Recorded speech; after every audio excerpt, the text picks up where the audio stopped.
Hi, everyone. Thank you so much for joining today's session. I'm really excited for all of you to be here with us. It's going to be an exciting session on targeting and engaging refi opportunities. A couple housekeeping items just to take care of before we get started. All participants will be muted upon entry, but please feel free to submit any questions to the team or to Keith in the chat, and we will be sure to circle back with you. So just some quick introductions. I'm Stephanie Darashori.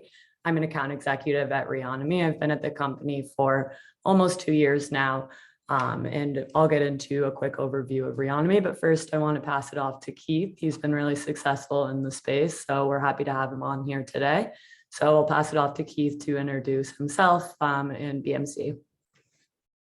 Thank you, Stephanie. Keith Van Arsdale. I'm co-founder of BMC Capital. We're a direct lender and mortgage banking firm that has been focused on commercial real estate and multifamily lending from 500,000 to 50 million space since 1993. So it's a pleasure to be here today and be a part of this chat. Absolutely. Thanks for the intro and welcome to the webinar.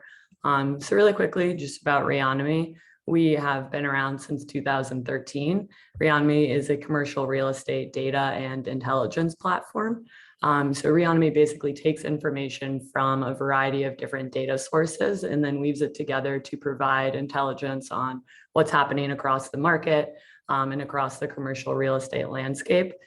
So essentially, we help companies identify the people and the companies that are behind each one of those properties and those LLCs. So we provide contact information for the owners of the properties and then also lender information. So just some quick background on kind of what we've seen in the space. I'm in a unique position because I get to talk to a lot of different companies and really understand different angles on how the commercial real estate space transacts and get to see a lot of different challenges that different organizations are facing. And a lot of what I'm seeing is that other industries besides real estate have had technology revolutions earlier on. And companies that don't take advantage plateau, and then the companies that do have historically succeeded. I mean, for example, if you look at like retail and e-commerce, even like the food space, I actually had to get something notarized the other day. And of course, there was an app for that, and I just did it on my phone. Real estate has historically been behind. And companies haven't had a lot of information at their fingertips. There's been a lot of progression towards it, but there's still a lot of work to be done. And Keith is someone who is really taking those steps towards technology and data. He's a very innovative thinker. So Keith, my first question to you is, how have you seen BMC's business development efforts change since you've been there? Sure. I think the first thing, Stephanie, in my perspective is, 20 plus years in the industry. I think if you looked back a few decades ago, our people spent a lot of time trying to actually locate data. The advantage today is obviously with services like Reonomy and others, the data is there. It's waiting, it's 24/7. So now, we've moved to a phase of, there's a lot of great data, and it's how to use that data, to find customers that need our services, and then B, how to improve the experience for our customers. Yeah, absolutely. It's fascinating through talking with, a lot of different people. Something I hear a lot when contrasting the future and the past, or the present and the past, and also the future, is the reliance on known connections. Navigating your connections is always going to be great, awesome. It'll be around forever, but it can only get you so far. I think now a lot of companies are thinking about, what are ways that their team can inform their pitch? How can they arm their team with data and technology to set themselves apart from their competitors? So I guess the question for you is, how are you answering these questions with the team? How are you setting yourselves apart by using technology? Sure. I think the main thing that we look at as a company is, in our team specifically, is it all starts with the customer. So, how does the customer, want to work with a firm that offers financing such as BMC Capital for multifamily and real estate? How do they want to interface with us? What sorts of types of data can we provide the customer? It could be, for example, sales comps, rent comps. It could be property information. It could be, in the form of the actual quotes that we provide. At the end of the day, it's making sure we're focused on the customer and using technology as a tool to make that experience more seamless, less, frictionless. And let's face it, in commercial real estate, as we all know, it's not like buying a bar of soap on Amazon. It's a lot more complex. There's a lot of things that go into it. So it's using technology and data to be a better advisor to our clients and thus provide a better outcome. Totally. Yeah. And so how would you, I guess, for the generations that have kind of grown up with this technology in the real estate space, how would you, or what advice would you have for that new generation on how to build trust when historically you've kind of been face to face with prospects? Sure. I think a great example, and I think you and I had spoken about it in some of our calls, Stephanie, is there's a lot of tools out there. I think some of the tools we have created maybe a false sense of developing a relationship. I think developing a relationship that starts with trust with the client is very important. And, for example, we have some tools today, as we all know, that have become in greater use, such as Zoom. Zoom, a lot of people don't know that Zoom was around before COVID. As a result of COVID and the changes in the way we do work, COVID's become something that a lot of us are now using.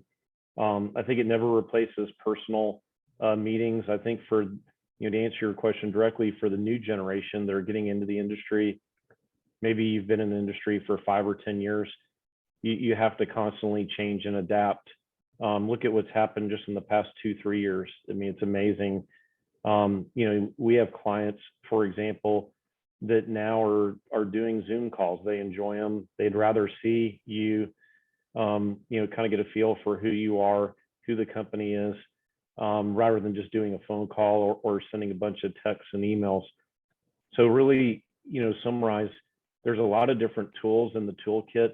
It could be text, it could be email, it could be a phone call, a Zoom call, video conference, Teams, Microsoft Teams, and then an in-person meeting. And you just got to figure out what the customer wants. Certain customers, frankly, have no desire to meet with us, and many in the industry, and others, it's a very important part of, them developing trust. So a little bit of a long-winded answer, but what's interesting is technology has made things a lot easier for the new generation in some regards, but it's also made it more complex in that there's more options. So it's making sure the options in the technology space you're using meet the client's needs specifically. Yeah, absolutely. You're spot on.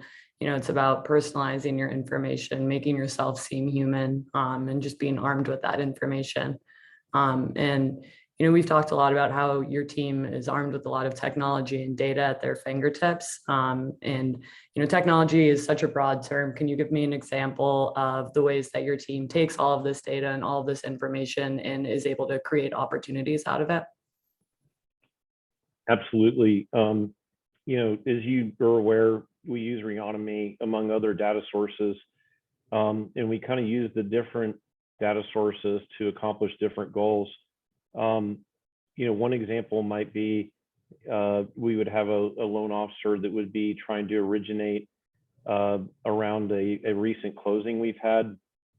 For example, BMC has its own build-to-suit construction financing program where we finance up to 100% of the development costs for a qualifying triple net, such as a 7-Eleven or a Walgreens. And what some of our loan officers will do is they'll go into, Reonomy or other data sources, and they will find developers who develop these types of properties and would potentially have a need for that product. We also, as another example, have loan officers that might be marketing to a specific geographic area of the country.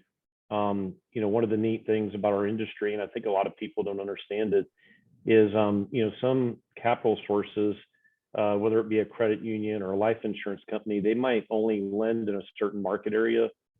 I'll give you a very recent example. We just had a bulletin from a partner of ours, a capital partner, that said they were closing loans in the Western region with rates as low as 2.5%.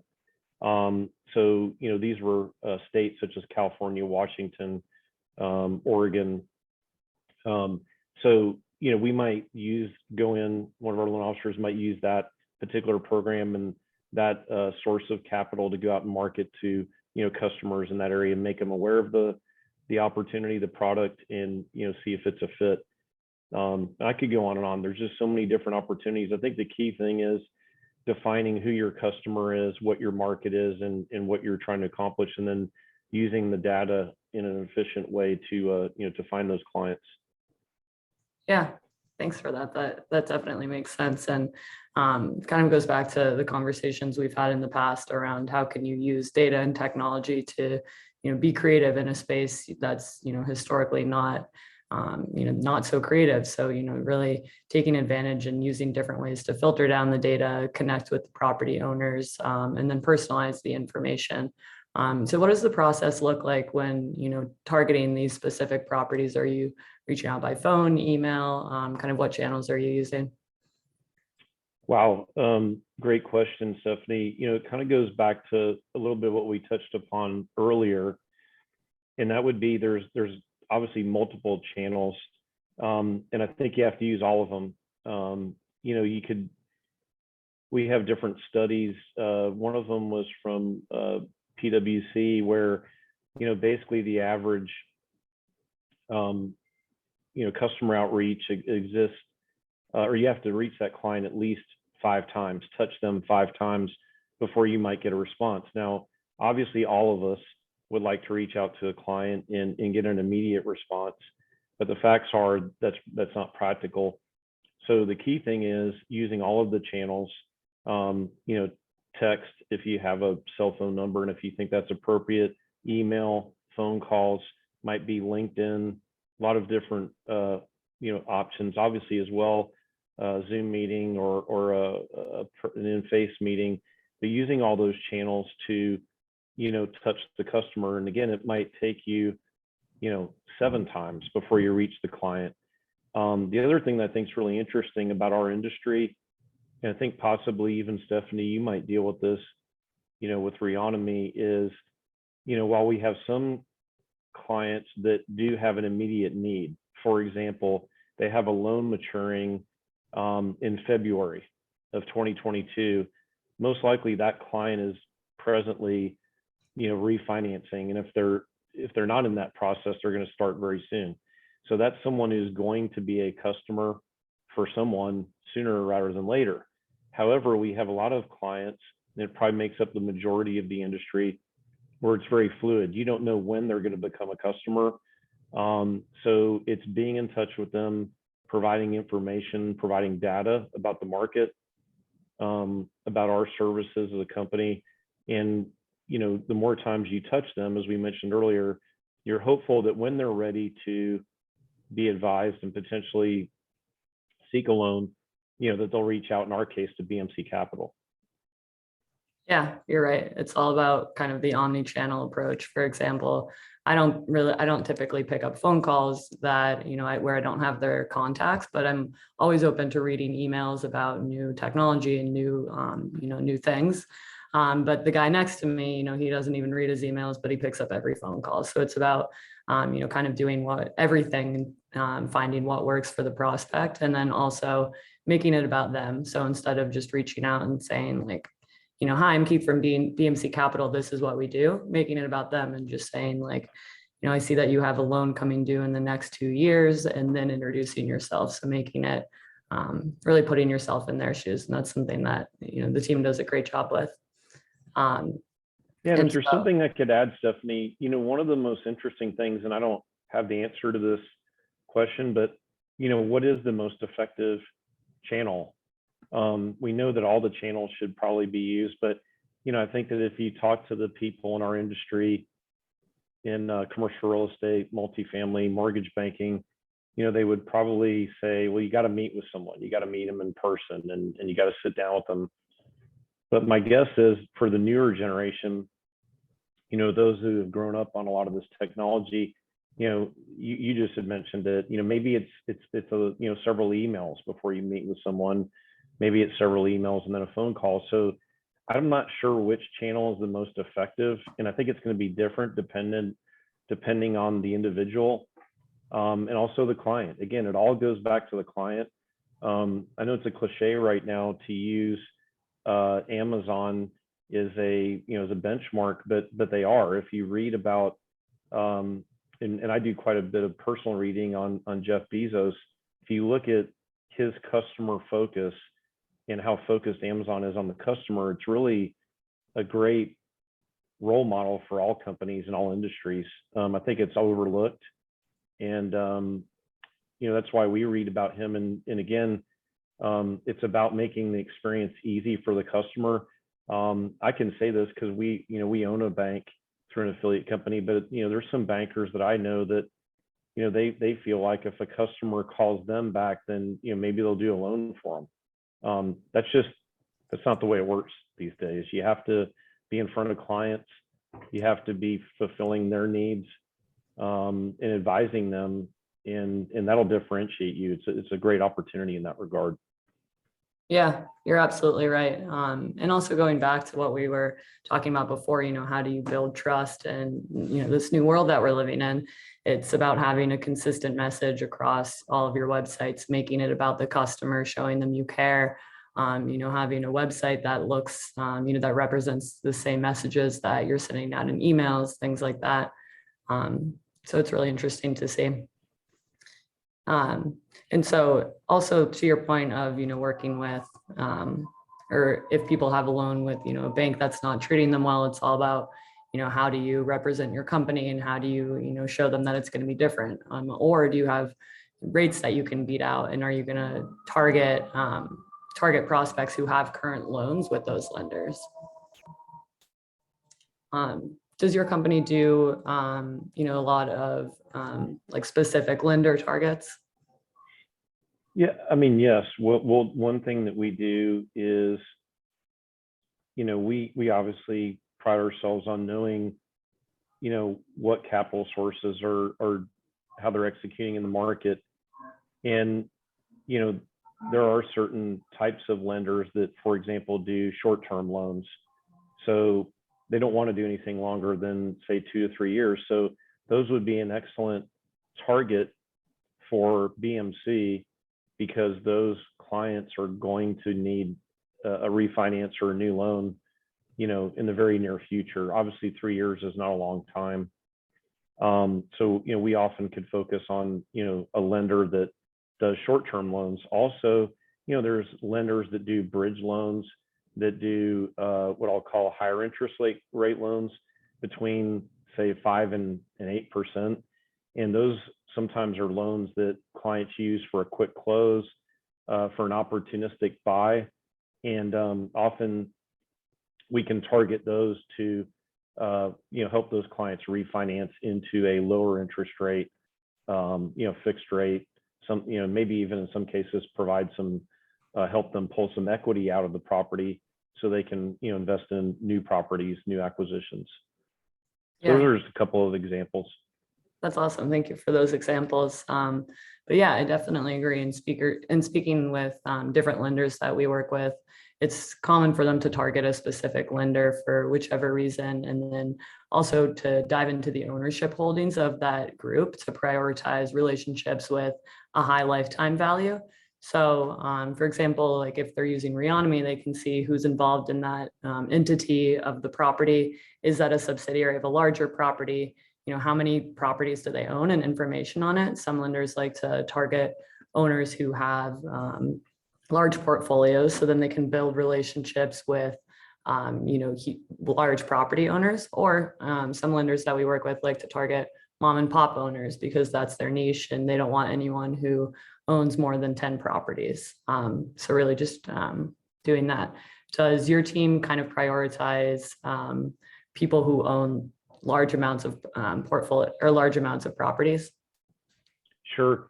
And if I could dig in a little deeper, Stephanie, something you said really kind of stuck out to me there. You look back 15, 20 years ago, and we didn't have this information. When I was earlier in my career, at least it wasn't readily available. And as you're showing here on your screen, now you can look up a particular owner, you can see their holdings. By the way, that makes all of our jobs easier in customizing our message to that client. For example, we have some multifamily owners that have started to purchase different types of properties, single tenant, triple net, because they want to have something that's maybe a little less management intensive. And if we do the research on Reonomy and see those holdings, we can often call a client and say, hey, I noticed that not only do you own multifamily, but you own single tenant, triple net. We happen to specialize in both those property types, and we have many clients that are similar to you in that regard, and here's what we're doing for them. So yeah, having the owner information is critical, and I think it's really special in that today you can customize your message to that client, whereas arguably 10, 15 years ago, we didn't have this technology. It was definitely a lot harder to have a more targeted approach. And I think it's kind of like, as I get really, to me, this stuff is fascinating. It's interesting. Our industry has been slower to adopt, but you look at Instagram, you look at some of these other social media platforms, once they start to learn what you search, they market to you with products. And, for example, I like to play golf in my spare time. Every time I go on Instagram, they're marketing golf shirts and golf equipment. So, I foresee a point in time where commercial real estate and financing are, targeted in this way. But right now, the way we target is we can go to Reonomy or data sources and look up a client and see what their holdings are, where they're from, and what their profile is, and kind of start to market to them. But it frankly is very antiquated compared to say some of the social media stuff we're seeing. Yeah, you're absolutely right. For retail. And so yeah, all about using connected data to build connections with borrowers. So Keith, I actually have something to show you and everyone on the call. It's really cool. It's kind of the next Reonomy frontier. It's providing aggregate statistics around lenders in the space. So I actually have a slide which will show you a screenshot of what it will look like. This is kind of the next feature that Reonomy will be launching in the future. But now it's showing information on the lenders. You can see their portfolios, the scope of their lending practices, geographic information on the spread of their loans, and then you can also showcase the scope of the borrower environment.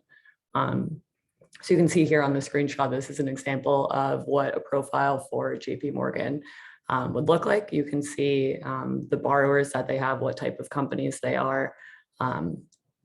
Could you see, or how would you envision this type of intelligence helping your team? Well, this is the first time I've seen this, Stephanie, so you're kind of catching me a bit off guard. But when I look here at this page with JP Morgan Chase, for example, the first thing that stands out is McDonald's, Walmart, Circle K, and CVS are all single tenant, triple net concepts. We financed all those. And those make up, it's kind of hard to read here, but those look like those make up about 8 to 10% of their portfolio. So that tells me that JP Morgan is definitely lending on triple net. And the opportunity might be to go in and find clients that own those types of properties, and or clients that call us today and are seeking to acquire, for example, CVS, and JP Morgan Chase might become a lending partner of ours to present to a client. That's just one thing I see here. So yeah, I think I'm sure you're going to see other types of lenders. It's hard to see there. What percentage does it say on multifamily? The screen's a little small. It says that Oh, yes. 21% or, but Yeah, 81%. 81%. Wow. So, well, there you go. I mean, clearly JP Morgan's focused on multifamily. So it kind of cuts both ways. On the one hand, you could use JP Morgan as a partner, depending on where they lend. It looks like, just looking at this map, they're lending in the major metros. But also, if we dig deeper, they might be doing more short-term loans. And as we discussed earlier, it might be an opportunity for us to cross-market to borrowers who have JP Morgan loans and, say to them, listen, I know you're with a great lender, but, it's a short-term loan. Have you thought about long-term fixed rate financing? So again, like we discussed earlier, it's really digging deeper. The data is there. It's evaluating it and seeing where the opportunities could potentially be and asking questions. Yeah, absolutely. Thank you for that. And apologies for catching you a little off guard, but just got this screenshot in and wanted to include it so you could see kind of where the future of Reonomy is headed as we Looks great. in futures. Yeah, I know we'd be very interested in that type of data. So it's exciting. Awesome. Good. I'm glad. So we just have here an example of 2 emails that some of our customers have been sending out, similar to. So you can see the one on the right, just reaching out. I see your portfolio is about 75% multifamily, and just makes that first paragraph about the client. It's also going to make them more inclined to even click in and to open the email. So that just kind of goes to what we're saying. But Keith, as we look at kind of the future of CRE as we wrap up the webinar here, is there anything else that you want to include on the future of CRE or any of the topics that we touched on today? Sure. I think that a couple of things that I kind of wanted to share with the group today is technology. There's a lot of buzzwords being used. Data is one of them. And when I say buzzword, it sounds cool. It makes you feel like you're more sophisticated, more professional. Data is great, but data is only as good as the user. What are we doing with it? So it's great that companies like Reonomy are providing better and better quality data. But the key thing is, how are your people using the data, and are they using it, asking questions, and using it to serve a need of the customer? And as I mentioned earlier, technology is great and it's a tool for all of us, but it all goes back to the customer. I keep using Amazon. Why are they successful? It's real simple. They provide you price recognition. You can go in and look at several different prices for the same product. You then can determine how quickly you can get the product. And then literally with maybe 1 to 2 pushes of 2 buttons, your product's on its way. You might even get it this afternoon. So you think about that, that's revolutionary. So I think, again, it's about the customer experience. I think our industry as a whole has been far behind. I think the way a lot of lenders, and like I said, I said this earlier, I can say this because we have a bank, and I'd like to think our bank is very focused on the customer that we own. But at the same time, a lot of banks are like, hey, it's our money and you'll do the things that we ask you to do on our terms. I mean, they do, and you can see it in the marketing. I'm not being negative about banks. There's a lot of great banks out there, but I think the financial institutions that understand that it's about the customer and making it easy on them are going to win. And that's how you have to change. The other thing is, within your organization, I think a key is adoption. You can take much larger publicly traded institutions.